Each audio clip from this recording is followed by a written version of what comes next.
Hello everyone, welcome back to my channel. In today's video, I'm going to teach you how to use Velo in Wix Studio.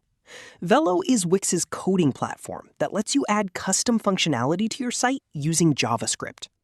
First, open your site in the Wix Studio editor. Unlike the classic Wix editor where you had to manually enable dev mode, Wix Studio's coding environment is available at all times.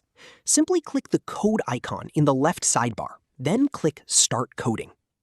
In Wix Studio, you have three coding options. The built-in code panel is perfect for small customization projects with front-end code and CSS capabilities. For advanced projects with back-end code, use the Wix IDE, which is a VS Code-based online editor that opens in a separate browser tab. You can also work offline in your own local IDE by connecting your site to GitHub and using the Wix CLI. The code panel contains three main sections. The code editor is where you write your JavaScript.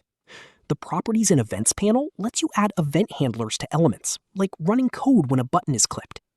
The CSS Classes panel allows you to add custom CSS styling, which is only available to Wix Studio users. That's how you use Velo in Wix Studio. If you found this video helpful, please subscribe to my channel for more tutorials. Thanks for watching.